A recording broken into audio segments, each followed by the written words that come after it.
Atıf Bey, biz şimdi gidiyoruz ama ben sonra geri geleceğim. Nasılsa salonda beraber yatıp uyuyacağımız için hani hiç sıkıntı... Eğer uyku tutmazsa laflarız beraber. Tabii çocuğum tabii. Kesin beklerim hiç merak etme. Hadi hayra karşı, hayra karşı. Dikkat et, tamam. Sen de oğlum hadi. Hadi gidelim.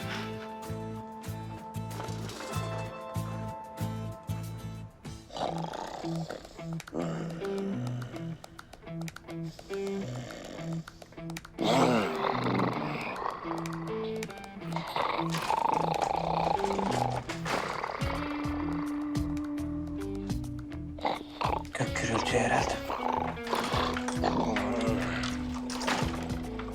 Bu başka bir şey ya.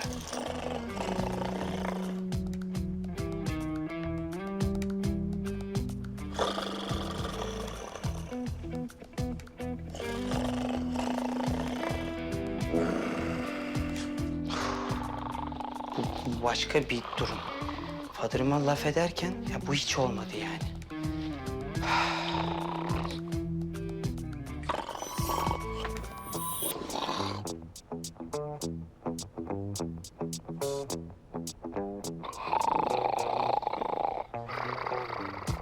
Ben nasıl uyuyacağım ki böyle?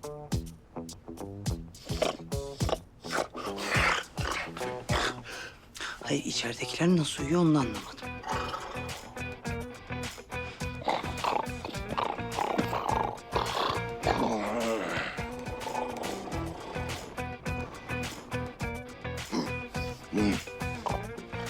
Bu insan değil, bu başka bir şey.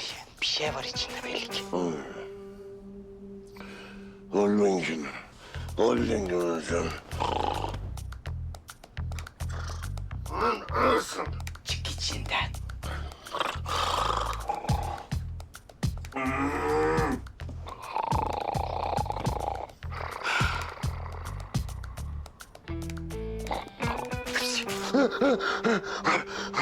Ne yapıyorsun? Ne yapıyorsun? Hapşırdım.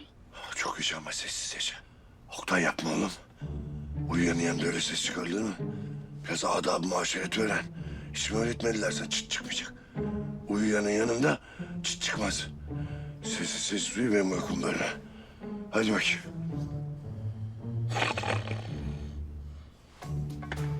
Oğulcan, efendim, gerek yok. Tamam.